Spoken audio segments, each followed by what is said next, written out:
सर्ववेदार्थतत्त्वज्ञं वेदार्थप्रतिपादकं पुराणसारसर्वज्ञं कृष्णं वन्दे जगद्गुरुं। श्रीकृष्णार्यतनूजातं कृष्णतत्त्वप्रचारिणं भागवतजीवनं वन्दे तम् अनन्तं प्रणमाम्यहम्। श्रीकृष्णार्यतनूजातं धन्वन्तरिसमप्रभम् वराहमिहिराचार्यं सर्वरोगहरं भजे।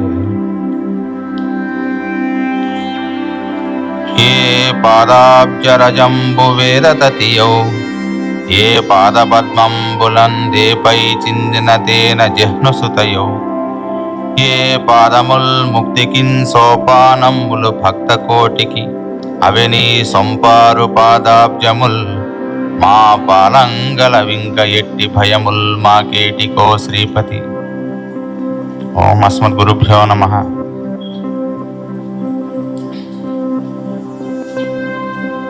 ఇన్ని రూపాల్లో వ్యక్తమవుతున్నటువంటి ఒకే వెలుగైనటువంటి మాస్టర్ గారి యొక్క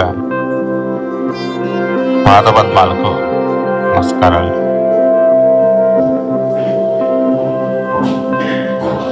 ఇవాళ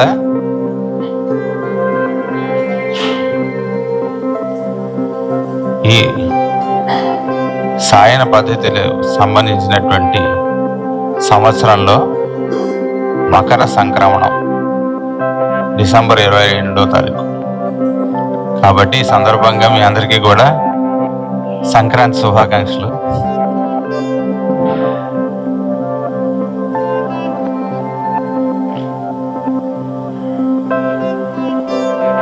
ఈ ప్రతి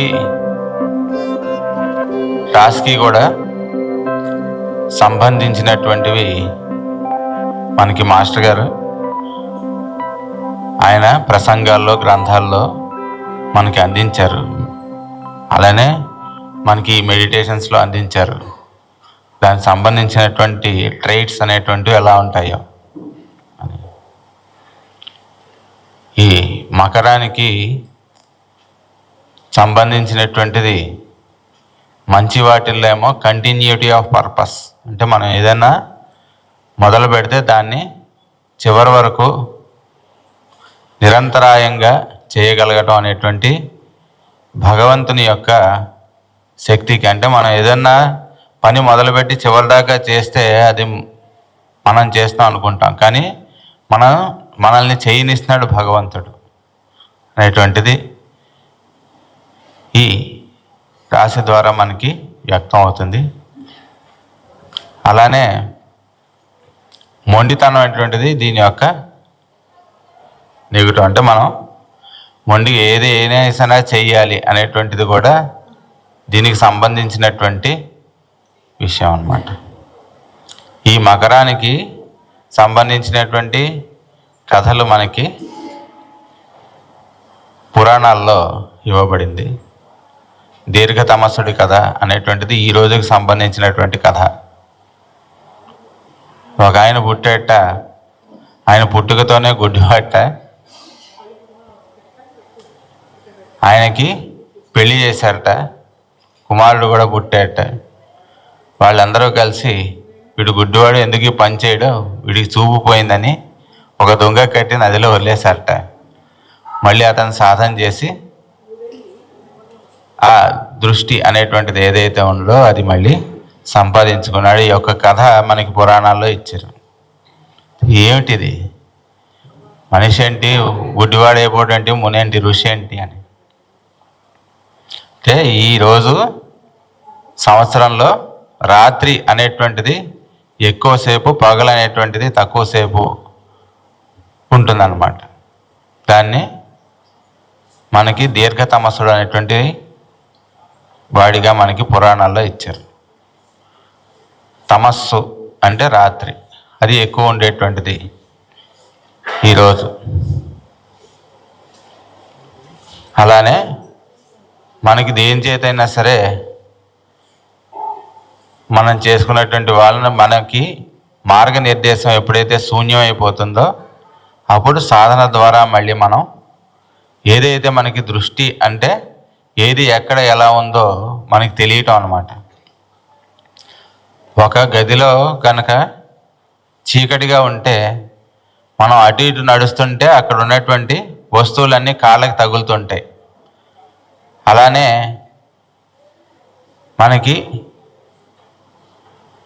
ఈ కామన్ సెన్స్ అనేటువంటిది, జ్ఞానచక్షు అనేటువంటిది లేకుండా కేవలం మనం జీవితంలో పనులు ఆచరిస్తుంటే మనకి అవి ఏ రకంగా ఉన్నాయో ఆ రకంగా కాకుండా మనం ఏ రకంగా అనుకుంటామో ఆ రకంగా కనిపిస్తుంటారు. మన చుట్టుపక్కల ఉన్న మనుషులు కానీ సన్నివేశాలు కానీ ఏవైనా సరే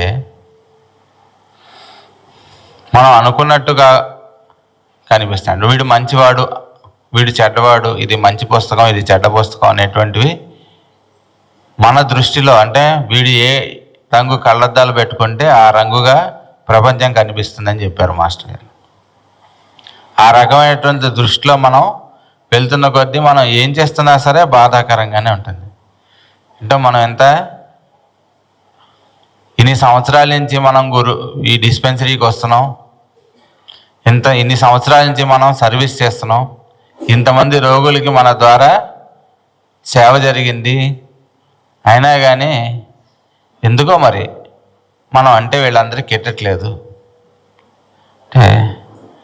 అంటే మొట్టమొదటి మనం ఈ సర్వీస్ అనేటువంటి దానికి ఎందుకు వస్తాం? ఇవన్నీ పోగొట్టుకోవడానికి మనం ఏదో హాయిగా ఉంటుందని చెప్పి మనం మొదట్లో సర్వీస్కి వచ్చి అందరూ నమస్కారం అంటే ఆ నమస్కారం అని అందరితో పరిచయం ఏర్పడి అక్కడ ఒక ఫ్యామిలీగా స్టార్ట్ అవుతుంది. ఈ జర్నీ స్టార్ట్ అవుతుంది, సరదాగా జరిగిపోతుంటుంది. ఏదో గురు పూజలో లేకపోతే అక్కడ మనం ఏదో కార్యక్రమం ఏదో పెట్టుకుందామని మనం నిర్ణయం చేసుకుంటాం. అందరం కలిసి చాలా బాగుంది, మనం అందరం కలిసి గురు పూజలు చేసుకుందాం అని స్టార్ట్ చేస్తాం. చేస్తే సరే ఎలా చేద్దాం అని వచ్చేటప్పటికి ఒక్కొక్కరికి ఒక్కొక్క ఐడియా వస్తుంది. అందులో ఏదో ఒకటి మెటీరియలైజ్ అవ్వాలి కదా. అయితే ఆ రోజు మన ఏం అడగలేదు అనుకోండి, ఒకవేళ మీటింగ్లో ఎలా చేసుకుందాం అని మిగిలిన వాళ్ళందరూ డిసైడ్ చేసేస్తారు. ఇది అనంతగాడు వచ్చాడు, వాడిని ఏం అడగలేదు. ఆ రోజు రాత్రి ఇంటికి వచ్చిన దగ్గర నుంచి ఏమవుతుంది, ఏంటో సోదర బృందం అంటారు, అందరి దగ్గర అభిప్రాయాలు తీసుకొని కదా చెయ్యాలి. నా అంతటి వాడు ఇన్ని రోజుల నుంచి డిస్పెన్సరీ వర్క్ చేస్తున్నాడు, అయినా కానీ ఎవరు పట్టించుకోలేదు, ఎందుకు ఇంకా డిస్పెన్సరీ వర్క్ చేసి అంటే మనం ఎందుకు వచ్చాము ముందర అక్కడికి అది మర్చిపోయి మన దృష్టి అనేటువంటిది మసక బారిపోతుంటుంది. అప్పుడప్పుడు మనం చూసుకోలేము, ఇదే కరెక్ట్ అనిపిస్తుంటుంది మనకి. అలాగా ఒకసారి అది మొదలైన తర్వాత ఆగుతుందా? ఒక్కొక్కడి మీద ఉండేటువంటి అప్పటిదాకా మనకు కనిపించినటువంటి తప్పులన్నీ కూడా కనిపించడం మొదలు పెడతాయి. చూడండి వాడు ఎలా కడుతున్నాడు, మందు పొట్లాలు వంకరగా కడుతున్నాడు, అదే చిన్న చిన్న విషయాలు ఇవన్నీ తీసుకెళ్ళి మనం ఈ గురు పూజలో ఎక్కడ మాస్టర్ గారు మీతో ఒక 5 నిమిషాలు మాట్లాడాలి, చాలా ఇంపార్టెంట్, మా డిస్పెన్సరీలో అసలు ఎలా జరుగుతుందో మీకు చెప్పాలండి, చాలా అన్యాయం జరుగుతుందండి, అసలు చాలా రోజుల నుంచి వచ్చినటువంటి వాలంటీర్స్ని పట్టించుకోవట్లేదు వీళ్ళు, మీకు మాత్రం అన్ని సక్రమంగా జరుగుతుందని చెప్తున్నారు, ఈ విషయాలన్నీ మీకు తెలియాలి. అంటే మనం చెప్తే కానీ తెలియని స్థితిలో మాస్టర్ గారు ఉన్నారని మన ఉద్దేశం. మాస్టర్ గారు చూస్తున్నా సరే ఇవన్నీ ఎందుకు జరుగుతున్నాయి, ఆయన చూడట్లేదు కాబట్టి ఇవన్నీ జరుగుతున్నాయని మన ఉద్దేశం అనమాట. అంటే అది ఏమవుతుంది, కామన్ సెన్స్ అనేటువంటిది మనకు తెలియకుండానే పోతుంది అనమాట. అంటే మనం అది వాడటం అంటే మనం ఎలా మొదలు పెట్టామని మర్చిపోతాం. ఎప్పుడూ కూడా మన చేతుల్లో మారేటువంటి కొన్ని ఉంటాయి, మారనటువంటివి కొన్ని ఉంటాయి. అది మనకి మామూలుగా చూస్తే తెలుస్తుంది. మన పుట్టుగా మనకి భగవంతుడు ఇచ్చింది, మనం కావాలని పుట్టలేదు కదా. మన ఏమైనా అవతార పురుషులో నేను ఇక్కడ పుడతాను, ఈ సర్వీస్ చేస్తాను మనకేమైనా గుర్తుంటుందా? అప్పటి వరకు ఏమవుతుంది, ఎప్పుడైతే ఈ లైట్ పోయిందో, కామన్ సెన్స్ అనేటువంటి లైట్ ప్రతి ఒక్కళ్ళు తగులుతుంటారు మనకి. వాళ్ళు ఏం మాట్లాడినా సరే ఏమండి బాగున్నారా అంటే, చూడండి ఎదురుకుండా ఉన్నాడు బాగున్నారని అడుగుతారు, వెనకాల గోతులు తీస్తా అనిపిస్తుంది మనసుకి. బాగున్నారా అనేటువంటి వాడు బాగానే ఉంటాడు, ఇంక మనలో ఇంకా వాడు ఏం మాట్లాడినా సరే ఒకసారి అభిప్రాయం ఫార్మ్ అయిన తర్వాత వాళ్ళని చూడంగానే గమ్మత్తుగా మనం ఏ కలర్లో చూస్తాం ఆ కలర్లో కనిపిస్తుంది. ఏమండి భోజనం చేశారంటే, చూడండి వాడు చెప్తే కానీ చేయనా నేను, నాకు తెలియదా భోజనం చేయాలని, ఎప్పుడు చేయాలో వాడు చెప్పాలా, ఇలా అనిపిస్తుంది. అంతకు ముందు వరకు మనం వచ్చిన కొత్తలో ఏమనిపిస్తుంది, భోజనం చేశారంటే అబ్బా ఆ గురించి ఎంత కేర్ తీసుకుంటున్నారు, భోజనం చేశారు లేదని కూడా అడుగుతున్నారు అంటే, మనం ఏ యాంగిల్లో చూస్తే మనం ప్రతి ఒక్క పలకరింపు కూడా ఆ యాంగిల్లో కనిపిస్తుంటుంది మనకి. ఇవన్నీ కూడా మనం దాటాలంటే మళ్ళీ మనం సాధన అనేటువంటిది చేయాలి. ఏం చేయాలి అంటే, నాయనా నువ్వు ఏదో ఒక మంచి పని 10 మందికి పనికొచ్చే పని చేస్తే మనం జీవితం బాగుపడుతుంది. సరే ఏం చేద్దాం అనుకుంటున్నాం, మీరు ఏం చెప్తే అది చేస్తానండి అన్నట్టు ఒకడు నాలాంటి వాడు లేచి వెంటనే ఉత్సాహం వచ్చేస్తుంది కదా మనకి. మాస్టర్ ఏంటి ఏం చేస్తా అంటే, ఏదైనా చేస్తాను, మీరు ఏం చెప్పినా చేస్తాను అంటే. మాస్టర్ గారు చెప్పారు లెక్చర్లో, పిచ్చి వేషాలు వేయకు, నువ్వు ఏం చేయగలిగితే అది చెయ్యని చెప్పారు. అంటే నువ్వు ఏది చేయగలిగితే నీకు పక్క వాళ్ళకి నొప్పి కలగకుండా ఉంటుందో ఆ పని 10 మందికి పనికొచ్చే పని నువ్వు చెయ్యి అంటే. ఆయన ఎగ్జాంపుల్ ఇచ్చారు అన్నిటికీ కూడా గమ్మత్తుగా. ఏ పని పడితే ఆ పని చేయకూడదు అంటే, మంగళ పని చేసేస్తానండి చెప్పకూడదు, మెట్లుగా వస్తుంటే తల. ఆయన కథ కూడా చెప్పారు, ఎవడే పనికి వస్తాడో వాడు అదే పని చేయాలి, అదే మనకి. లేకపోతే ఒకళ్ళ పని ఒకళ్ళు చేస్తే ఏమవుతుందంటే అడ్డదిడ్డంగా అవుతుంది. ఒక మంగళవారం ఉన్నట్టు ఒక రాజుగారు ఉన్నట్టు రాజ్యంలో, ఆయన ఈ ఆయనకు ఉండేటువంటి పనులు వీటన్నిటిలో అలసిపోయి, సరే గడ్డం చేయించుకుందాను అని పిలిపించట మంగళని. పిలిస్తే వచ్చేట, వచ్చి ఆయనకి కునుకు పట్టింట, తెచ్చి ఎరా ఇంకా చేయలేదంటే, అయిపోయింది బాబయ్య అన్నట్టు. చూసుకుంటే అయిపోయింది. అరే గమ్మత్తుగా చేసావురా, అసలు నువ్వు చేస్తున్నాను కూడా తెలియలేదు, నిద్ర డిస్టర్బ్ అవ్వలేదు, చాలా చాకచక్యంగా చేసావు, ఏం కావాలో కోరుకో అన్నాడు. రాజుగారు కదా వాడు, నాకు మంత్రి పదవి ఇప్పించండి అయ్యా అన్నాడు. సరే ఇలాంటి మంత్రి పదవి ఏంట్రా, నువ్వు చాలా బాగా చేసావని వాడికి ప్రధానమంత్రి పదవి ఇచ్చాడు. ఇస్తే సరే ఏదో వాడు ప్రధానమంత్రి అంటే వాడికి రాజభక్తి ఇవన్నీ మనం ఊహించలేం కదా. మంగళవాడు ఏం చేశాడు, ఎందుకంటే ఇంత పెద్ద కత్తులు, వాటికి ఓరలో ఇవన్నీ వేస్ట్, చక్కగా చిన్న చొరకత్తులు అయితే తీసుకెళ్ళటానికి ఈజీ అంటే అందరినీ తీసేసి చొరకత్తులు పెట్టించండి అని ఆర్డర్ పాస్ చేస్తాట జీవో. అర్ధరాత్రి మర్నాడల్లా కత్తులన్నీ తీసేసి చొరకత్తులు సైన్యానికి మొత్తం అందరికీ అవే పెట్టాట, ఎన్ని గడ్డం చేసుకునే కత్తులు పెడితే ఈ లోపలే యుద్ధం వస్తే సభ చేశాట. అంటే యుద్ధం అంటే ఈ రాజ్యంలో వాళ్ళు ఏంట్రా రాజుగారు ఇలా చెప్పారు, రాజ్యాన్ని ఎలా అయినా రక్షించుకోవాలి, వీడి ప్రధానమంత్రి ఏంటి మన ఏం చేస్తాడు అని చెప్పి వాళ్ళే కొంతమంది యుద్ధం ప్రకటించినట్టుగా చేశాడు, పంపించారు ఒకటి. అంటే అంతే సభ పెట్టి, ఏం ప్రధానమంత్రి గారు చెప్పండి ఇప్పుడు ఏంటి, మనం ఏం చేయాలి, మన వ్యూహం ఏంటి అన్నట్టు. ఎందుకు రాజుగారు ఇవన్నీ, దొంగదారి ఉంది కదా పారిపోదాం, నాదోటి ఉంది, మా తాతగారిది ఇంకోటి ఉంది, ఇలాంటి పదుగట్టి ఏముంది, ఏ పని చేసినా పొట్ట కోసమే కదా అంటే, రాజ్యం కూడా పొట్ట కోసం చేస్తానని వాడి ఉద్దేశం. ప్రభుత్వం అంటే, రాజుగారు అంటే రాజ్యం ఎందుకు చేస్తా అంటే పొట్టగోటు కోసం, పొట్టగోటు కోసమే కదా. నాదుంది మా నాన్నగారిది పదండి, మనం ఏ ఊరికి వెళ్ళినా సరే మనం గుండ్లు గీస్తే మనకి పొట్ట కలిసిపోతుంది ఓరి దొంపదేగా అన్నట్టు. అంటే ఈ కథ మూలానే మరి మా జిల్లాలో మంగళవాడి మంత్రి గారిని పేరుంది. కాబట్టి మనం ఎక్కడ అంటే మన లైఫ్లో ఎందుకు ఇలా ఉండిపోయాం అంటే, మన కెపాసిటీ ఎంతవరకు ఉందో అంతవరకు చేయాలి. పక్కవాడి అబ్బాయి ఐఐటిలో ర్యాంక్ కొట్టాడు, మన అబ్బాయి కూడా కొట్టాలి అని చెప్పి వాడిని 6వ తరగతి నుంచే ఐఐటి దాని గురించి 7th క్లాస్ నుంచి ఫౌండేషన్ వేస్తారట. వాడికి ఎప్పుడైతే వాడు హాయిగా ఆడుకొని చుట్టుపక్కల ఉన్నటువంటి నేచర్ని పరిశీలించి నేర్చుకోవడం అనేటువంటి సుకుమారమైనటువంటి కోమలమైనటువంటి మనస్సు ఉంటుందో, అప్పటి నుంచి మనం దానికి మేకులు కొట్టడం మొదలు పెడతాం. ఫౌండేషన్ అప్పటి నుంచి మేకులు పడుతుంటాయి వాడికి. ఏరా మాస్టర్ గారు చెప్పారులేండి, ఏంటి వాడు మరీ మొహం ఇలా ఉంది అంటే ఎంఏ చేశాడు అన్నట్టు. మరి వీడిదేంటి ఇంకా దారుణంగా అంటే పిహెచ్డి కూడా చేశాడనట. వాడు పెద్దవాడి ఇంజనీర్ అయ్యి మొత్తం అయ్యింది వాడికి, వాడు ఓకే, వాడికి మంచి ఉద్యోగం వస్తుంది, సాఫ్ట్వేర్ అయిపోతాడు, అంతా బాగానే ఉంటుంది.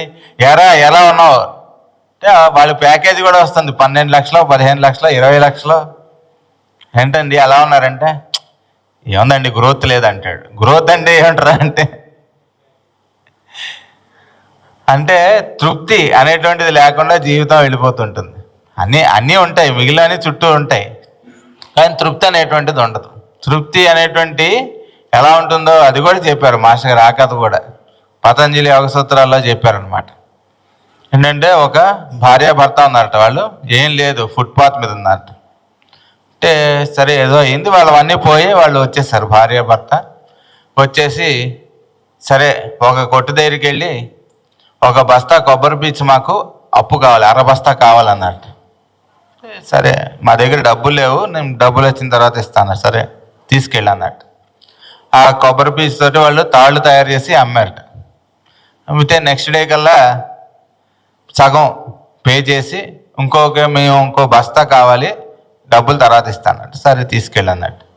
తీసుకెళ్తే దాంతో తాళ్ళు చేసి అమ్మేసి తర్వాత ఆ డబ్బులు ఇచ్చేసి ఇంకో బస్తాకి అడ్వాన్స్ ఇచ్చి రేపు వచ్చి తీసుకెళ్తాను బస్తా అన్నారు.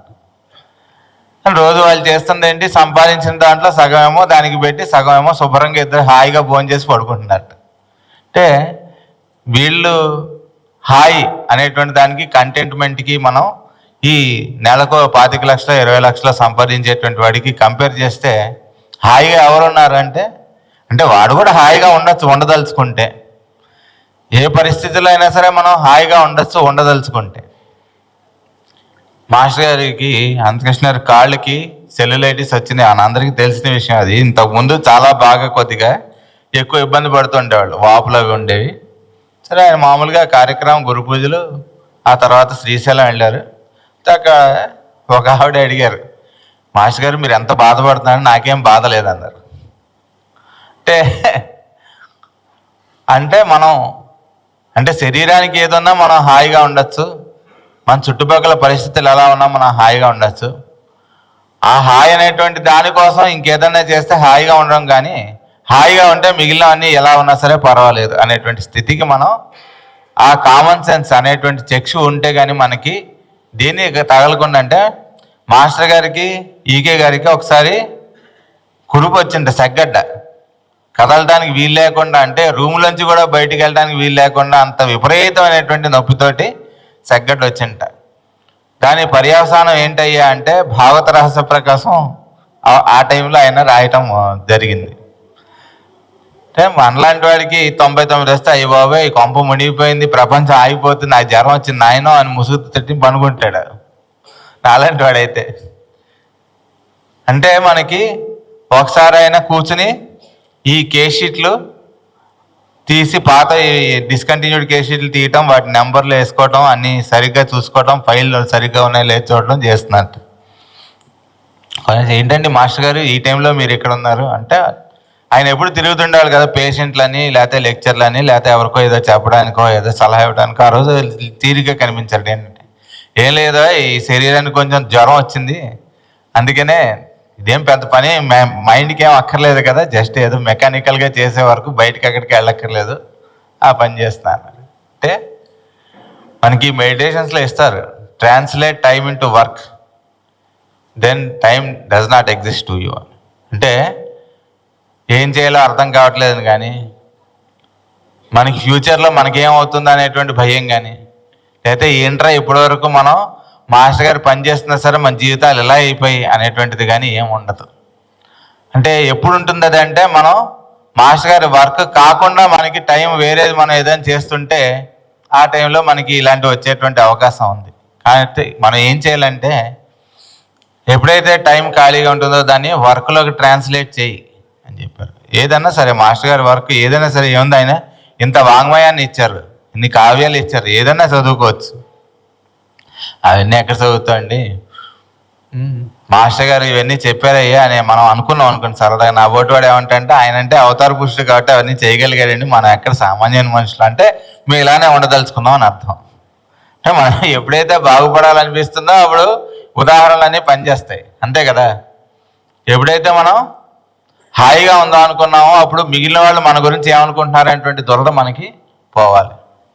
పోతే మనం ఏం చేయాలి అనేటువంటి దాని మీద ఎప్పుడు మన కర్తవ్యం మీద మనకి ఎప్పుడైతే ఉంటుందో చాలా ఆశ్చర్యకరంగా ఉంటుంది. కొంతమంది చూస్తుంటాం, అందరూ వాళ్ళ మీద జోకులు వేస్తారు, అన్నీ చేస్తారు, పాపం వాళ్ళకి అవేం పట్టవు, ఓన్లీ వర్క్ చేసుకుంటూ వెళ్ళిపోతుంటారు. మిగిలిన వాళ్ళందరూ మనం తెలియగలగాలనుకున్నాను. అలాంటి వాళ్ళందరూ కూడా చూడు వాడికి ఏం తెలీదు, వాడే ఆ వర్క్ తప్ప ఇంకేం తెలీదు, మొద్దులాగా ఉన్నాడు అని మన ఉద్దేశం. కానీ మనకన్నా వాడు చాలా బెటర్, ఎందుకంటే ఇవేమి కూడా పట్టించుకునేటువంటి స్థితిలో లేదు. అదే నాలాంటి వాడిని మొద్దని ఎవరన్నా అన్నాను అనుకోండి, సపోజ్ దిగిపోయిన తర్వాత ఇంటర్వ్యూ చెప్పింది కదా మాస్టర్ గారు ఏం చెప్పారు, నువ్వేం చెప్పారు అన్నారు అనుకోండి. అనగానే ఏమనిపిస్తుంది, అజ్ఞానంలో ఉన్నారు వీళ్ళు, మాస్టర్ గారి గురించి చెప్పినా సరే వీళ్ళకి ఏం పట్టట్లేదు, ఎలాగ వీళ్ళ జీవితాలు ఏమైపోతాయి అని భయం వేస్తుంది. అంటే మనం లేకపోతే వాళ్ళకి జీవితాలు ఉండవా ఏంటి? నాలాంటి ఒక అనంత ప్రపంచంలో లేకపోతే వచ్చిన నష్టమే లేదు అని చెప్పారు, మాస్టర్ గారే చెప్పారు ఆ విషయం. ఇంత పెద్ద ఈ కాస్మిక్ లెవెల్లో ఉన్నటువంటి స్పేస్లో, బ్రహ్మాండంలో చాలా సౌర కుటుంబాల్లో మనదో చిన్న సౌర కుటుంబం, ఆ సౌర కుటుంబంలో మనదో ఒక చిన్న గ్రహం, ఆ గ్రహంలో ఉన్నటువంటి స్పేస్ మొత్తంలో మనదో చిన్న భూమి, 3 వంతులు నీళ్లు కదా, 1 వంతు భూమి, అందులో ఖండాలు, ఆ ఖండాల్లో మన దేశం, మన దేశంలో మన రాష్ట్రం, మన రాష్ట్రంలో మన ప్రాంతం, మన ప్రాంతంలో మన ఇల్లు, అందులో మనం ఎంత, మనకున్న ప్రాబ్లమ్స్ ఎంత అన్నారు మాస్టర్ గారు. కాబట్టి మన వ్యూ ఎలా ఉండాలి మన జీవితం గురించి అంటే మనం అనుకున్నది జరుగుతుంది అనిపిస్తుంటుంది మనకి గమ్మత్తుగా. పురాణ పురుషుడు అనేటువంటి గ్రంథంలో మాస్టర్ గారు మనకి ఏమి ఇచ్చారు, స్టార్టింగ్లో సత్యవతిను వ్యాసుల వారు మాట్లాడుకున్నవి ఉన్నాయి, మీరంతా చాలాసార్లు చదివి ఉంటారు. కోరికలు అన్నవి తీరునట్లు కనిపించినాయి కానీ తీరునవి కావని నీకు తెలిసిన విషయమే కదా అంటుంది సత్యవతి. అంటే మనం ఏదో మాస్టర్ గారి ప్రేయర్ ఎందుకు చేస్తున్నారంటే మేము బాగుండాలి, కుటుంబం బాగుండాలి, అందరూ బాగుండాలి, అది మన పర్పస్ ఉండాలి, అందరితో పాటు మనం కూడా బాగానే ఉంటాం. అంటే ఎప్పుడూ కూడా ఏది ఎలా జరగాలనేటువంటి నిర్ణయం అవుతుంది, దాని ప్రకారం జరుగుతూ వెళ్తూ ఉంటుంది. అందులో ఉండేటువంటి అన్నిటికైనా బ్యాక్గ్రౌండ్లో ఉండేటువంటి బాగు అనేటువంటిది ఏదో అది చూడగలగాలన్నమాట మనం. అప్పుడు మనకి ఉండేటువంటి హాయి డిస్టర్బ్ అవ్వకుండా ఉంటుంది. అంటే మనకు ఉండేటువంటి కామన్ సెన్స్ మసక బారకంగా ఉండాలంటే మనం చేయాల్సినటువంటి ప్రార్థన అది. కానీ మనకేమనిపిస్తుంది అంటే ఎగ్జామ్స్ రాగానే భక్తి ఎక్కువ అవుతుంది కదా అలాంటి వాడికి, లేకపోతే ఇంటర్వ్యూ అనగానే గట్టిగా ప్రేయర్ చేసి ఆ రోజు మనకి బ్రాహ్మీ ముహూర్తంలో లేచి స్నానం కూడా చేసి అప్పుడు ప్రేయర్ చేస్తాం. మిగిలిన రోజుల్లో ఏం చేస్తాం, ఇంకా మనకి ప్రేయర్ చేయాలి అనేటువంటి ఎరుక ఉన్నవాళ్ళు, సాధనలో కొంచెం ముందుకెళ్ళిన వాళ్ళు ఏం చేస్తారంటే 5 నిమిషాలతో 6 కల్లా లేచి గబగబా కొంచెం కూర్చుని మొహం కడుక్కొని ప్రేయర్ చేస్తారు. దానికన్నా కొద్దిగా తక్కువ ఉన్న వాళ్ళు ఏం చేస్తారు, మంచం మీద నుంచి 6 గంటలు లేచి అలారం 6 గంటలకు 1 నిమిషం తక్కువ 6 గంటలు పెట్టుకుని లేచి మాస్టర్ సివి నమస్కారం అని ముసుగు కూడా తీయకుండా మనం ఆయనకి నమస్కారం పెట్టేసి పడుకుని పోతాం. కానీ ఆ ఓటు అంటే ఏం చేస్తారంటే ఏదో చాలా అలసిపోయాం, నా దుంప దగ్గర ఇంత డిస్పెన్సరీ చూశాను, పొద్దునే లేవలేనని తెల్లవారుజామున 7:30కో 8:00కో లేచి మెల్లగా స్నానం చేసి నీట్గా కూర్చుని మాస్టర్ సివి నమస్కారం అనుకుంటాం. కానీ పాపం మాస్టర్ సివి గారికి మనందరం కూడా ఒకటే, మనందరం ఆయన పిల్లలు అనుకుంటారు. ఆయన స్టేచర్ అది. మనం ప్రేయర్ చేస్తున్నాం కాబట్టి ఆయన సివి గారు అవలా, ఆయన సివి గారు కాబట్టి మనం ప్రేయర్ చేస్తున్నాం. గుర్తుపెట్టుకోవాలి. ఏంటోనండి ఇన్ని సంవత్సరాల నుంచి మాస్టర్ సివికి నమస్కారం అనే అనుకుంటున్నానండి, అయినా సరే నేను అనుకున్నట్టుగా మా ఇంట్లో సక్సెస్ ఏం లేదండి నా జీవితంలో. సక్సెస్ అంటే ఏమిటి అంటే ఏదో డబ్బులు రావడం, ప్రమోషన్ రావడం, ఇల్లు కొనుక్కోవడం, ఇంతేనా? అదే మరి వీటికన్నా సక్సెస్ ఏముంటుందండి లైఫ్లో అని మనకి ఒక క్వశ్చన్ మార్క్. అంటే సాధన అయ్యా ఏంటండి ఇవన్నీ లేకుండా సాధన ఎలా చేస్తాం అనిపిస్తుంది, అంతే కదా? సాధన చేయడానికి ఇవన్నీ కూడా సమకూరాలనిపిస్తుంది. అంటే మన ముందు జనరేషన్ వాళ్ళు అంటే మా తండ్రి గారు వాళ్ళ ఆ జనరేషన్ చిన్నప్పుడు ఎలా ఉండేది పరిస్థితి మన దేశంలో అంటే, ఎవరన్నా ఒకళ్ళు సంపాదిస్తున్నారంటే అందులో వాళ్ళ కుటుంబం, అప్పుడు కుటుంబాలు కూడా పెద్దవి కదా, కుటుంబం పిల్లలు అంటే 6 మినిమం, లేదా ఒక 5 మంది 10 మంది అలా ఉండేవాళ్ళు కదా పిల్లలు. వాళ్ళందరూ ప్లస్ వాళ్ళ చుట్టాలు, ఇంటికి వచ్చేవాళ్ళు, వాళ్ళకి కావాల్సిన వాళ్ళు, వీళ్ళందరూ కూడా మెయింటైన్ అయిపోవాలి. అంటే సర్దుకుపోవటం అనేటువంటిది ఉండేది. మా జనరేషన్, మా చిన్నప్పుడు ఇంకా మేము ఇంటర్మీడియట్ ఆ టైంకి వచ్చేటప్పటికి ఏమైందంటే, మా పిల్లవాడు పాపం బాగా కష్టపడుతున్నారని తల్లిదండ్రులు ఇద్దరు ఉద్యోగాలు చేసి వాళ్ళకి సపరేట్గా ఒక రూము, ఒక గది. అంటే ఇది నా గది అంటే నా గదే, అది తండ్రి గారు ఇచ్చా మర్చిపోతాం మనం, అంతే కదా. మనకి ఈ జన్మని భగవంతుడు ఇచ్చాడు అనుకోండి, ఇది నా జన్మ, నా ఇష్టం, నేనేం చేసుకుంటాను నీకని అంటాం కదా మనం కోపం వస్తే. వాడెవడో నవనవలు ఆడుతున్నటువంటి వంకాయలు తీసుకొచ్చాట, వంకాయలు అల్లం పచ్చిమిరపకాయలు తీసుకొచ్చి భార్యకి ఇచ్చాట. అంటే ఏంటి, ఈ పూట చెయ్యని వాడు అర్థం. చెప్పలేదు, వెళ్ళి స్నానం చేసి వచ్చాడు. ఆ రోజుకి ఆల్రెడీ ఏదో వేరేది ప్రిపేర్ చేసేసింటే వాళ్ళ ఆవిడ వండి పెట్టింటే, ఇన్ని సంవత్సరాలు అయిన పెళ్ళి నేనే నా సంగతి నీకు తెలియలేదని చెప్పి తినకుండా వెళ్ళిపోతాడు. అంటే ఆ రోజుకి వాడి నోట శని అన్నారు, తినడానికి ఏముండదు. అలాంటివి అనిపిస్తుంటాయి. ఇవి ముఖ్యమైనవి. మనం సాధన చేయాలన్నా సరే ఇవన్నీ ముఖ్యం అనుకుంటాం. అంటే సపరేట్గా మనకు ఏదన్నా మనం ప్రొవైడ్ చేసినప్పుడు మనదే అనిపిస్తుంది వాళ్ళకి. అలాగా సర్దుకుపోవడం అనేటువంటి లక్షణం పోవడం. అలానే పెద్దవాళ్ళు ఇంట్లో మనం వాళ్ళని ఎక్కడికో వృద్ధాశ్రమంలో పెట్టేసి ఇవన్నీ మనం చాలా బిజీ.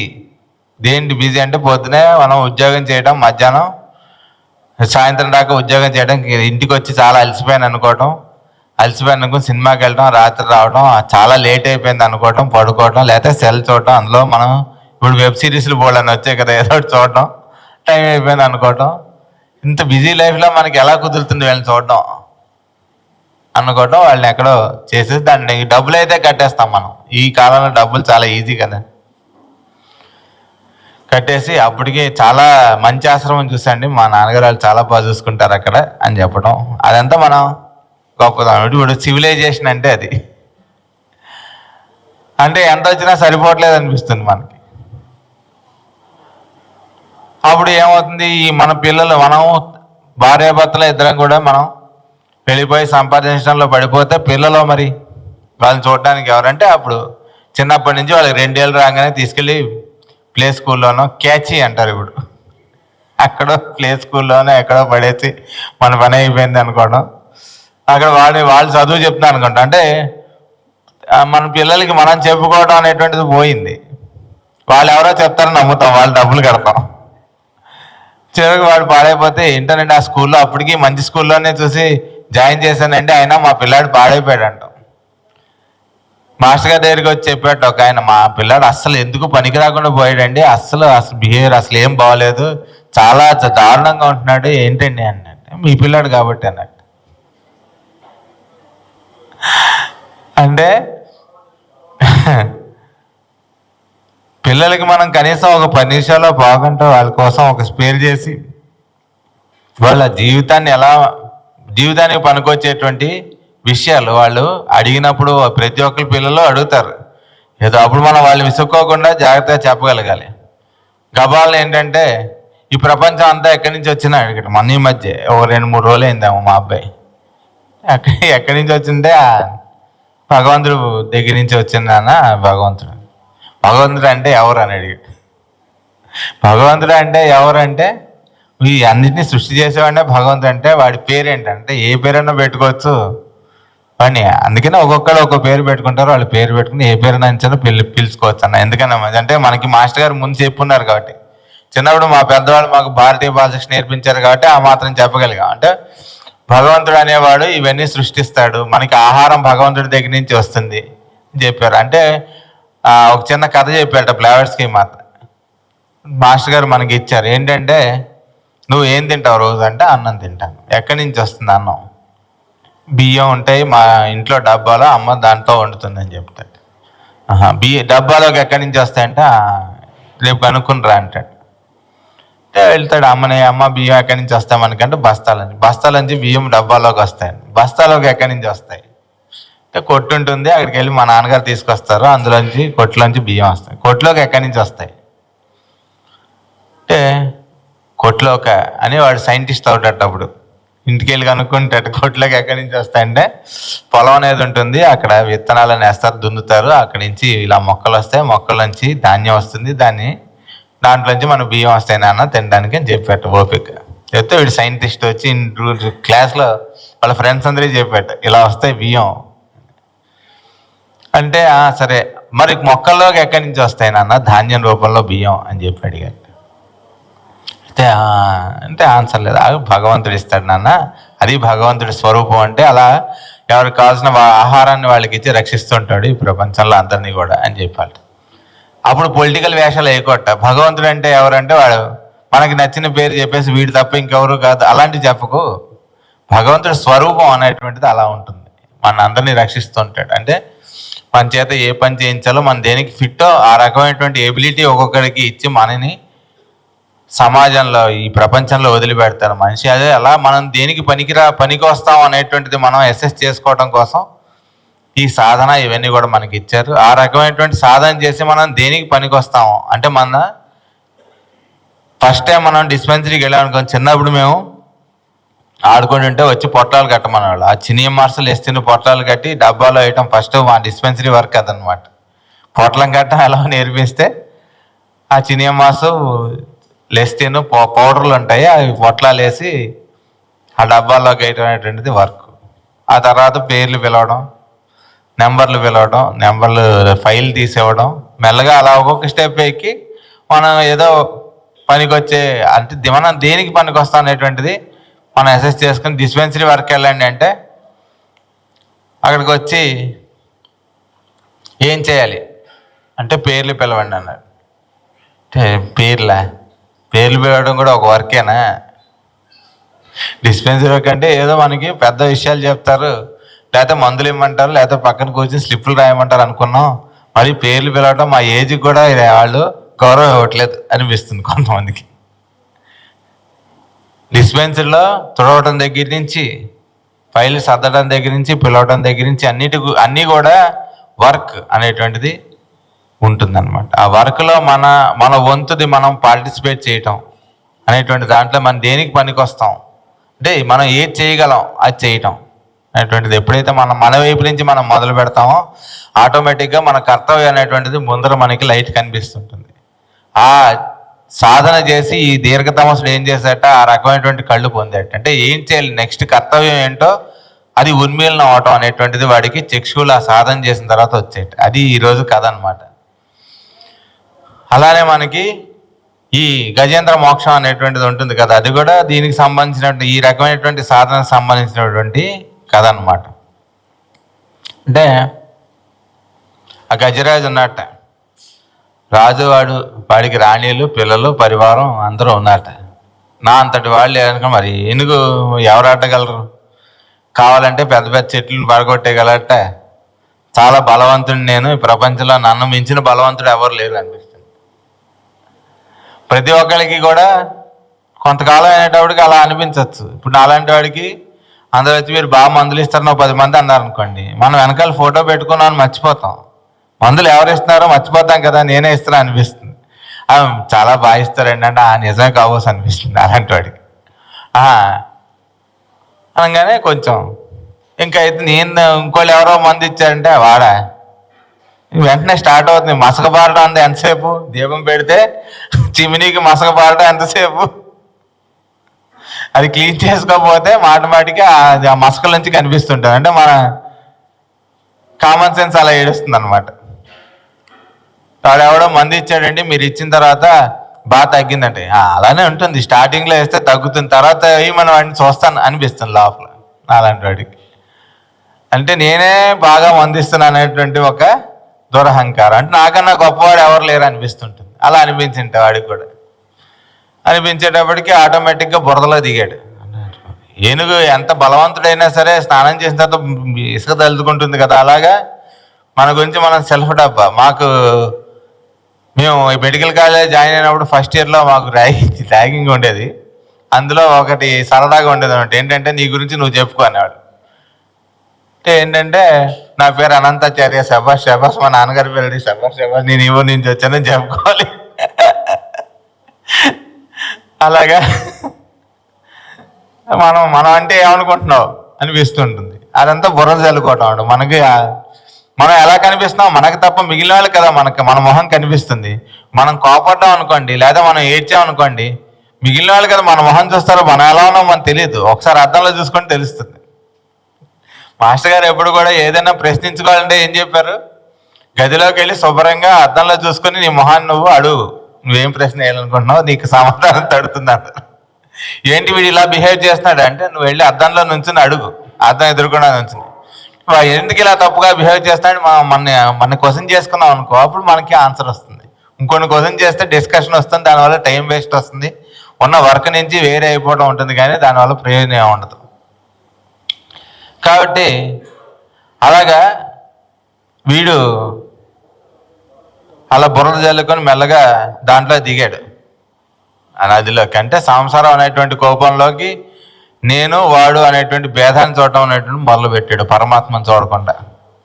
అనగానే పట్టింది. మొసలి రెడీగా ఉంటుంది అక్కడ. అంటే అధఃప్రకృతి. ఒకసారి అది పట్టిన తర్వాత బయటికి రావడం కష్టం. అంటే ఒక అహంకారం అయినా, మమకారం అయినా, లేకపోతే మనకి వచ్చినటువంటి ఏ కోరికైనా సరే, లేకపోతే అపోహ అయినా సరే, అసూయ అయినా సరే, ఒకసారి మనసులో పుట్టిందంటే దాని నుంచి బయటపడటం అనేది చాలా కష్టం. అందులో సాధన చేసిన తర్వాత పడితే ఇంకా కష్టం. అది ఒక జన్మతో పోయేది కూడా కాదు. ఒక్కోసారి దాని దొంపదగా ఏంటి వాడెవడో చచ్చిపోయిన తర్వాత మళ్ళీ ఇంకో జన్మ తీసుకొని తపస్సు చేసి భీష్ముని చంపాలని కోరుకున్నాడు. చూసారా? అంటే పగ అనేటువంటిది, అసూయ అనేటువంటిది, ఇవన్నీ మనలో అంటే మన స్వభావం నుంచి పోవాలంటే ఎంత సాధన చేయాలంటే మనం చెప్పలేం. అలా జన్మల నుంచి మనం అలాంటి జన్మలు ఎత్తచ్చు. అంటే ఈ రజస్తమస్సులు అనేటువంటివి పోవాలంటే అది మన చేతిలో ఉన్నటువంటి విషయం కాదు, ఆయన అనుగ్రహం కావాలి. ఆయన అనుగ్రహం ఉందని మనం ఎప్పుడైతే మర్చిపోతామో ఈ మొసలుగాడు పడతాడు అన్నమాట మనందరినీ లోపల నుంచి. ఏ అసూయ రూపంలోనో, లేకపోతే కాంపిటీషన్ వచ్చేస్తుంది కదా. ఇప్పుడు ఇంతమంది బిహెచ్ఎంఎస్ డాక్టర్లు అయిపోయారు, మనం అంటే ఇంటి ప్రత్యేకత ఉండాలి అనిపిస్తుంది. లేకపోతే సాఫ్ట్వేర్ కంపెనీలో మనం పనిచేస్తుంటే మనకు గుర్తింపు కావాలి, అందరికీ ప్రమోషన్ ఇస్తారు, నాకు కూడా రావాలి, లేకపోతే నేను పని చేయను అనిపిస్తుంది. లేదా ఒక కంపెనీలో పనిచేస్తుంటే ఇంత పనిచేస్తుంటే వాళ్ళు మనకు సరైనటువంటి జీతం ఇవ్వట్లేదు అనిపిస్తుంది. మన కంపెనీలో చేరేటప్పుడు ఎందుకు చేస్తాం, మనం ఈ పని చేస్తాం, మనకి ఈ జీతం వస్తుంది కదా చేస్తాం. ఆ జీతం ఎప్పటికప్పుడు వస్తున్నా సరే కొంతకాలం అయ్యేటప్పటికి ఏం గ్రోత్ లేదండి అంటాం. మనం గ్రోత్ కోసం కదా మనం జాయిన్ అయింది, మర్చిపోతుంటాం అనమాట. అంటే గ్రోత్ ఎందుకు రాలేదంటే మనకి ఆ అపోహ పోవడం కోసం రాలేదనేటువంటి ఆన్సర్ మనకి రాదు. ఎందుకంటే మనం అర్థం ఎదుర్కొని మనం ప్రశ్నించుకోలేదుగా, మిగిలిన వాళ్ళతో ఫైట్ చేస్తున్నాం కాబట్టి.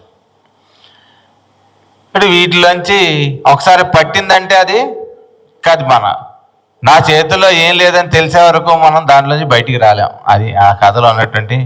అంటే మన బలం సరిపోదు, మన తెలివితేటలు సరిపోవు, మన సాహసం ఆఫ్టర్ ఆల్ ఏం పని చేయవు. దాంట్లోంచి మనం బయటికి రావాలంటే ఒకటి, అంటే ఇది ఏది కూడా నాది కాదనేటువంటి జ్ఞానం రావాలి.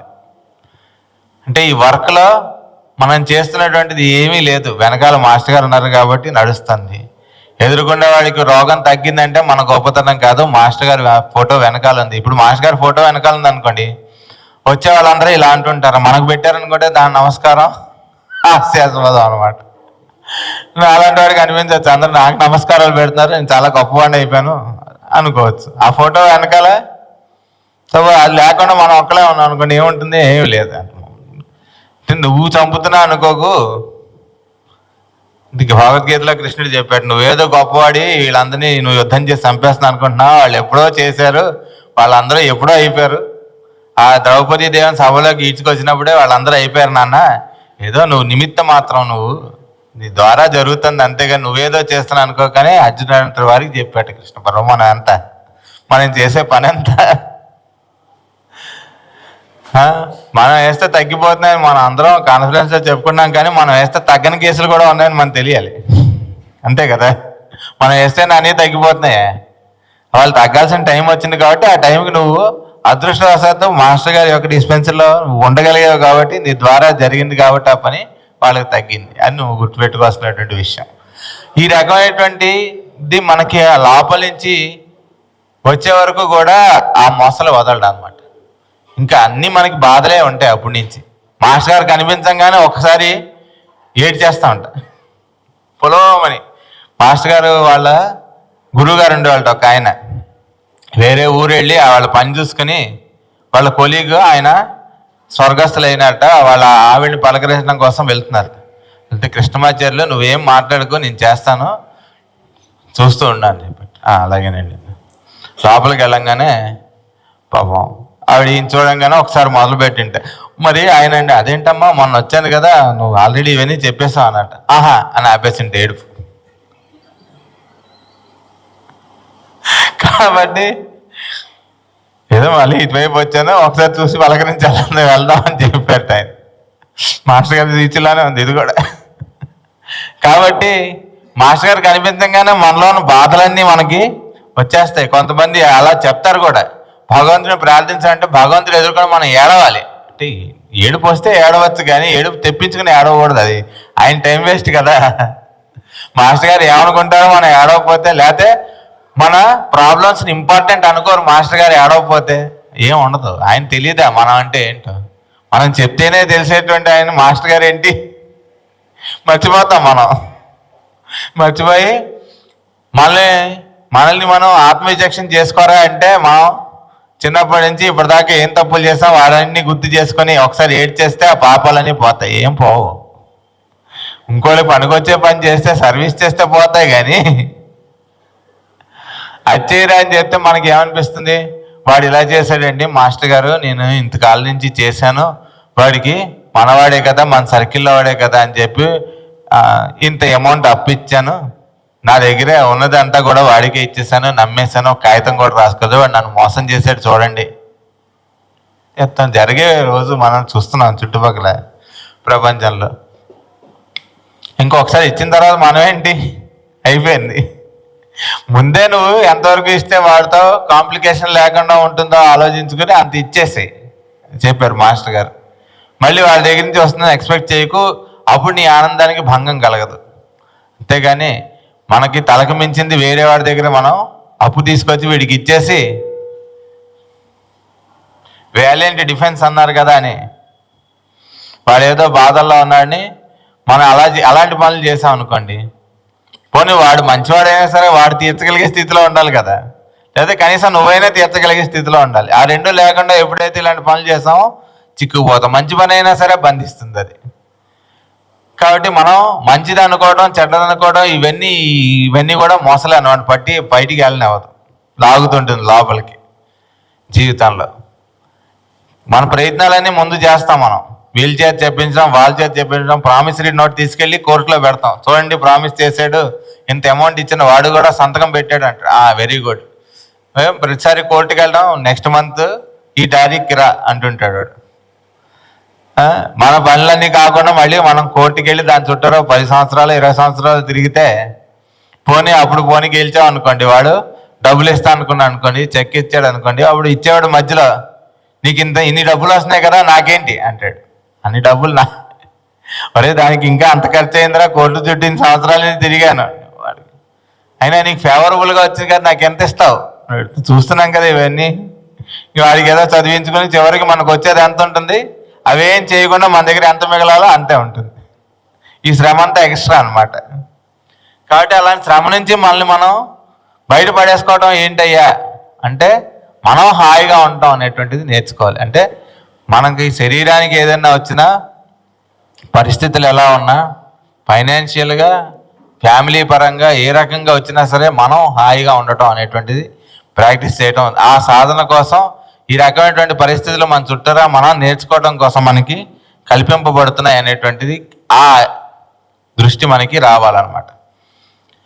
వచ్చినప్పుడు ఈ గజేంద్రుడు ఏం చేశాడు, తన బలాన్ని అంతా ఉపయోగించాడు బయటికి రావడం కోసం. దీని బలవంతుని అనుకున్నాడుగా మొదట, ఏమీ లాభం లేదు, కదలేపేట. అసలు ఏంట్రా నా అంతటి వాడు ఇలా అయిపోయాడు. నెక్స్ట్ అది వచ్చేటప్పటికి వెంటనే ఏముంటుంది, డిప్రెషన్ ఉంటుంది. ఎక్స్పెక్టేషన్ ఎప్పుడైతే ఉంటుందో దాని వెనకాతలే డిప్రెషన్ అనేటువంటి నెక్స్ట్ కంపార్ట్మెంట్లో ఉంటుంది అనమాట. ఇది దాటంగానే అది స్టేజ్ మీద. అంటే ఒక సంవత్సరం గురు పూజల్లో రాజు వేషం ఇచ్చారట. ఓ బ్రహ్మాండంగా ఉంది, రాజుగారు అందరూ జయ ధ్వానాలు చేస్తున్నట్టు వస్తుంటే అంత బాగుంది స్టేజ్ మీద. ఆహా చాలా బాగుందండి, నాటకం బాగా వేశారు అన్నారు. నెక్స్ట్ ఇయర్ గురు పూజలు రాగానే ఏంటి ఈ గురు పూజలో నా వేషం ఏంటంటే నువ్వు బిచ్చగాడు అన్నట్టు.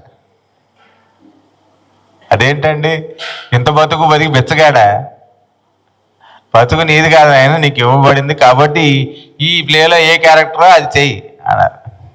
అంటే ఆ రెండు ఎవడైతే ఒకటిగా చేస్తాడంటే రాజైనా ఇలాంటి పాత్రలో ఉన్నాను కానీ ఇది నిజమైన నేను కాదని ఎవడికైతే గుర్తుంటుందో, ఒక భిక్షగాడైనా ఇలాంటి పాత్రలో నేను ఉన్నాను కానీ నేను నిజమైనటువంటి భిక్షగాడిని ఎవరైతే గుర్తుంటుందో వాడికి రాజు వేసినా, భిక్షగాడు వేసినా, భటుడు వేసినా, అవమానపడేవాడి కింద వేసినా, లేకపోతే అవమానించేవాడి కింద వేసినా, లేకపోతే ఇంకొన్ని కోపడేవాడి కింద వేసినా, ఏడ్చేవాడి కింద వేసినా, ఏది వేసినా సరే ఆ పాత్రలో ఉంటాడు కానీ వాడికి ఏది అంటది. చూసారా? ఆ రకంగా మనం లైఫ్ని లీడ్ చేయడం అనేటువంటిది తెలుస్తుంది మనకి. ఎలాగ ఇంతకుముందు ఎవరన్నా ఉన్నారో ఇలా లీడ్ చేసినటువంటి వాళ్ళు అంటే ఉన్నారా? అగో వెనకాల మనం ఆ పటాలన్నీ పెట్టుకున్నాం కదా, వాళ్ళందరికీ దేహాలు ఉన్నాయి, వాళ్ళందరికీ ఫ్యామిలీస్ ఉన్నాయి, వాళ్ళందరికీ మన హెడ్ ఏక్స్ అన్నీ కూడా వాళ్ళ హెడ్ ఏక్స్ కదా. మనం వెళ్ళి మాస్టర్ గారికి ఒకసారి చెప్పేస్తే సరిపోతుంది అనుకుంటాం. మనం మాస్టర్ గారు చెప్పేస్తాం, హాయిగా ఉంటాం, అయిపోయింది. అలా మనలాంటి వాళ్ళు ఎంతమంది చెప్తారు వాళ్ళకి? అవన్నీ కూడా వాళ్ళు శ్రద్ధగా వింటారు. వాళ్ళు అంటే ఇప్పుడు ఫస్ట్ టైం మనం ఎలా చెప్తున్నామో అలానే వింటారు.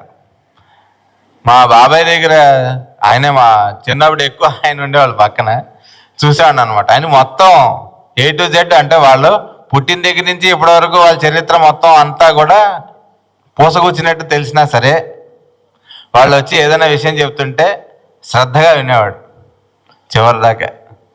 విని ఇంకా అయిపోతే ఇంకేంటి, ఇంకా చెప్పండి పర్వాలేదు, వాళ్ళకి ఆ టైం కేటాయించి వాళ్ళంతా సాటిస్ఫై అయిన తర్వాత ఆహా పర్వాలేదు మాస్టర్ గారు చూసుకుంటారు. ఒక్కోసారి మనకి వెళ్ళిన తర్వాత మనం అన్నీ చెప్పిన తర్వాత మాస్టర్ గారు ఏం పర్లేదు అంటారు. చాలా ఆశ్చర్యం వేస్తుంది. మనం వెళ్తాం మాస్టర్ గారి దగ్గర కూర్చుంటామండి,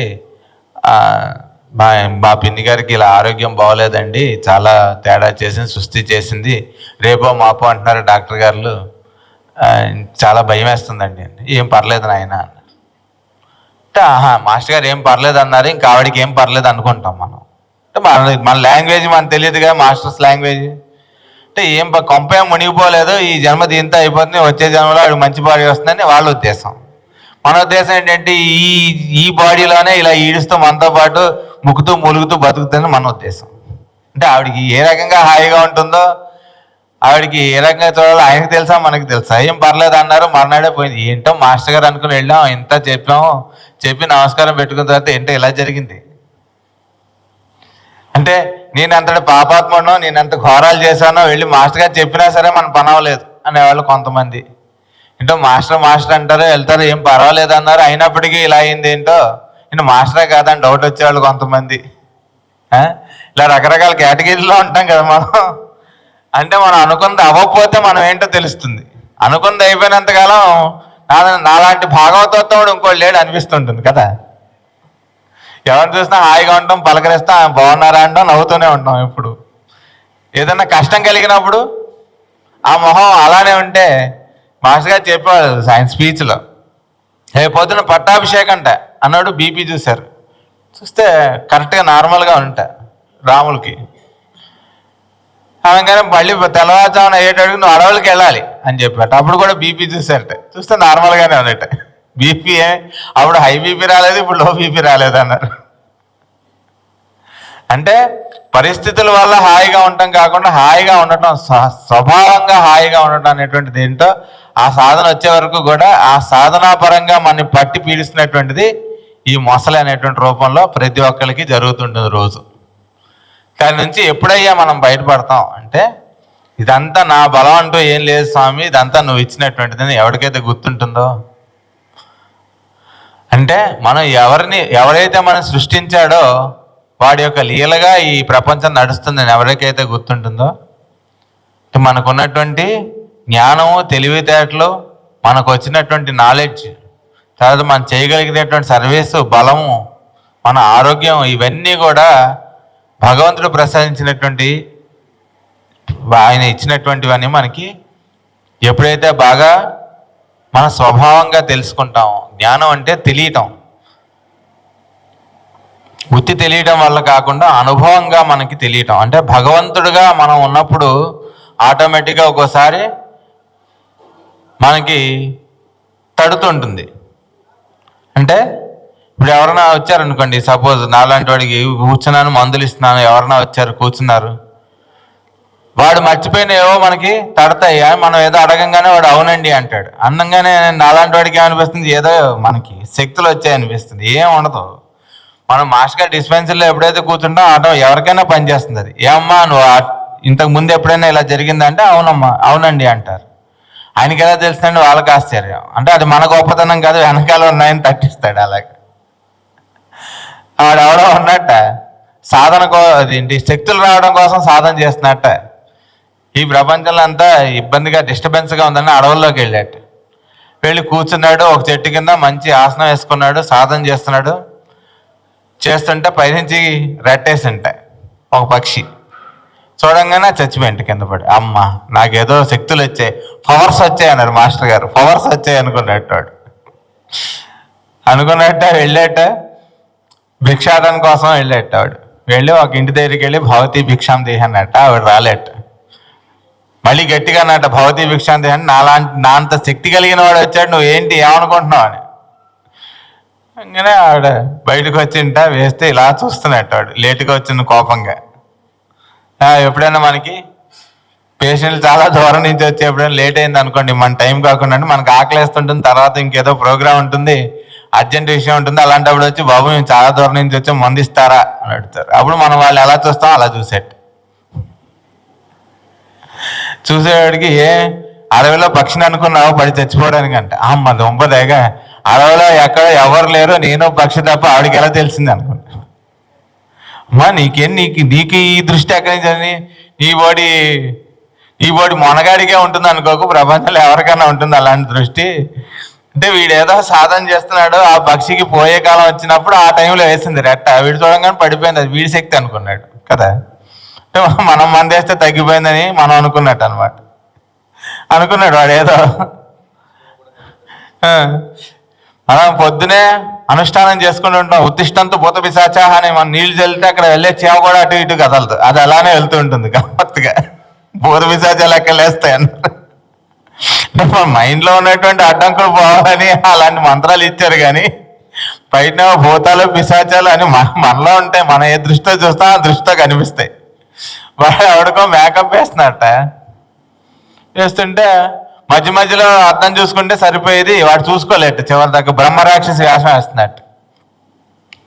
సరే వేసేసిన తర్వాత ఏమండో మీ ఆవిడ వచ్చిందని చెప్పాట. వాడు ఇటు చూడబోయి ఇటు చూసేట అర్థం ఉంటే అక్కడ ఠామని పడిపోయాట కళ్ళు తిరిగి. ఏంట్రా విషయం? బ్రహ్మరాక్షసి ఉందా నీ మొహం, నీకే బ్రహ్మరాక్షసి వేషం వేస్తారని చెప్పారు. అలా ఉంటే మన భయాలని.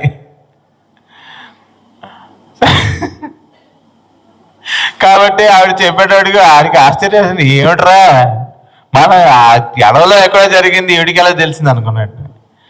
నాకు ఉపదేశం ఇస్తారా, మిమ్మల్ని గురువుగా నేను స్వీకరించి ఇలాంటి గురువుకి స్వీకరించి నాకు అంత ఖాళీ లేదురా.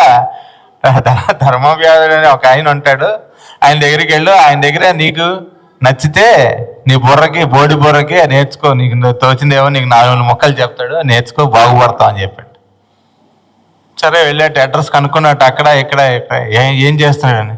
ఏదండి ఈయన ఫలానా ఆయన ఏడు అన్నట్టు. అగో అన్నట్టు. అంటే మళ్ళీ కాదండి ఈయనండి అన్నాడు. ఆయన అన్నట్టు. వీడేంటి ఈ ధర్మ సందేహాలు ఇవన్నీ ఆడడం కోసం వెళ్ళేట. వాడిని చూస్తే వాడు ఏం చేస్తున్నాడు, మాంసాన్ని కొడుతున్నట్ట అమ్మడానికి. ఈ ధర్మాలు చెప్పేది వీడా అంటే మనకు ఒక లిస్ట్ ఉంటుందిగా, మాస్టర్ గారు అంటే ఎలా ఉండాలో అవన్నీ ఉంటేనే మాస్టర్ గారు లేకపోతే గురువు గారు అనుకుంటా ఉంటా. గురు పూజల దగ్గర ఈకే గారిని కలవడానికి ఎవరో వచ్చారట. ఒక ఆయన గురువు గారిని కలవాలండి అన్నట్టు. కలవండి అన్నట్టు. అంటే ఆయనకేం రిజర్వేషన్ లేక వీళ్ళు కలవాలి, వీళ్ళు అక్కర్లేదు, వీళ్ళు దూరంగా ఉండాలి, అలాంటి ఆయనకేం లేవు. మనం ఏదైనా పెడితే పెట్టచ్చు పక్కన వాళ్ళం. కానీ "ఆ, ఏనండి గురువుగారు వస్తానంటే వచ్చారు వెళ్ళిపోయారు" అన్నట్టు. ఎవరు అన్నట్టు? అక్కడ సిగరెట్ కాల్చారు కదా నుంచుని ఆయనే అన్నట్టు. ఆయన గురువు గారా? మనకేదో ఒక లిస్ట్ ఉంటుందట. అంటే కాషాయ వస్త్రాలు వేసాలి, గడ్డం ఇంకా మోకాల దాకా పెరిగి ఉండాలి, మనం చూసి మందస్మితం చేయాలి, ఏం ఉండవు ఆయన గురువుగా. అలాంటి లిస్టులు పెట్టుకుని వచ్చాడు వీడు. వాడిని చూడంగానే వాడు అలా లేడు, మాంసాన్ని కొడుతున్నట్టు. ఇదేంటండి అన్నట్టు. అవునే, నేను పొట్ట కోసం పోషించుకోవాలి కదా, నా భార్య పిల్లల్ని, మా తల్లిదండ్రులు ఉన్నారు వృద్ధులు, వాళ్ళని పోషించుకోవాలి కదా, దానికి భగవంతుడు నాకు ఇచ్చినటువంటి కర్మ ఇది, దీన్ని నేను మారుబేరానికి అమ్ముకుంటున్నాను. అయితే జంతువులను చంపడం పాపం కాదా అన్నట్టు. నేనేం జంతువులను చంపట్లేదు, చంపి తీసుకొని మారుబేరానికి అమ్ముతున్నాను, నాకు తోచింది ఇది నేను చేస్తున్నాను. దీంట్లో వచ్చింది దాన ధర్మాలు చేసిన తర్వాత, అదులను చూసిన తర్వాత, తల్లిదండ్రులను చూసిన తర్వాత, అప్పుడు కృష్ణారామ అనుకుని ఆయన నోట్లో నీళ్లు పోసుకునేది. ఇది అని ధర్మం అంటే అని చెప్పాడు. అంటే ధర్మ ప్రవర్తన చాలా విచిత్రంగా ఉంటుంది, మనం అనుకున్నట్టుగా ఉండదు. కాబట్టి మనం అనుకున్నట్టుగా కాకుండా అక్కడ ఏదైతే ఉందో దాన్ని చూడగలగడం అనేటువంటి దృష్టి మనకి వచ్చేటువంటి వరకు, ఆ టైం వరకు కూడా భగవంతుడు వెయిట్ చేస్తుంటాడు. ఒకసారి అది కనుక మనకు వచ్చిందా అంటే, ఈ సమస్తము భగవంతుడైనటువంటి ఎరుక మనకి ఎప్పుడైతే వచ్చి రెండు చేతులు ఎత్తి జోడించి, నాయనా నాదేం లేదు అంతా నువ్వే నన్ను నడిపించు అని ఎవడైతే చెప్తాడో, ఆటోమేటిక్గా ఇంకా పక్కన ఎవరున్నారు ఎవరు వస్తున్నారు ఏం ఉండదు, లేచేట బయలుదేరిపోయాట. లక్ష్మీ అయ్యరే ఏంటి శంఖ చక్రాలు కూడా మర్చిపోయి వెళ్ళిపోయారే అంటే, ఆఫీస్కి వెళ్తూ మొబైల్ మర్చిపోయి వెళ్ళిపోయారే ఈ రోజుల్లో, అలా అనుకుంటే ఆవిడ. అంటే భక్తుని రక్షించడం కోసం ఆయన ఎప్పుడు రెడీగా ఉంటాడు. అంటే ఆయన్ని మనం పిలిచేటువంటి పద్ధతిని నేర్చుకోవడం కోసం మనకి ఈ సాధన అనేటువంటిది ఇచ్చారు.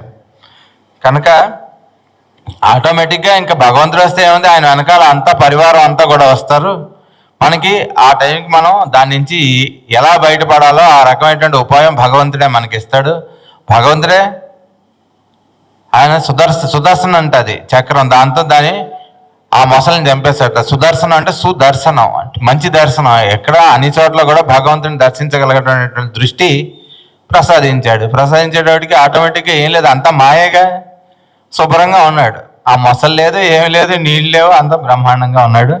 కాబట్టి మనకు ఉండేటువంటి ఈ బాధలు అనేటువంటి దాంట్లోంచి మన మనసుని మసిబారుస్తున్నటువంటి ఈ అసూయ, కాంపిటీషన్, ఈ రకమైనటువంటి మసి నుంచి కూడా మనం సాధన అనేటువంటి దాంతో మనం క్లీన్ చేసుకుని భగవంతుని దర్శించగలగటం అనేటువంటిది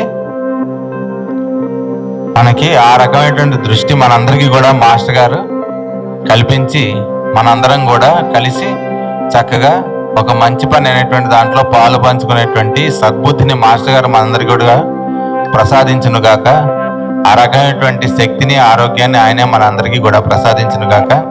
మనందరం పరిస్థితుల వల్ల, వ్యక్తుల వల్ల కాకుండా స్వభావం చేత హాయిగా ఉండగలగటం అనేటువంటి పరిస్థితిని మాస్టర్ గారు మనందరికీ కూడా అనుగ్రహించురుగాక. ఇంకొకసారి మీ అందరి రూపాల్లో ఉన్నటువంటి ఒకే ఒక వెలుగైనటువంటి మాస్టర్ గారి దివ్య పాదపద్మాలకు నమస్కారాలు. వాసుదేవ.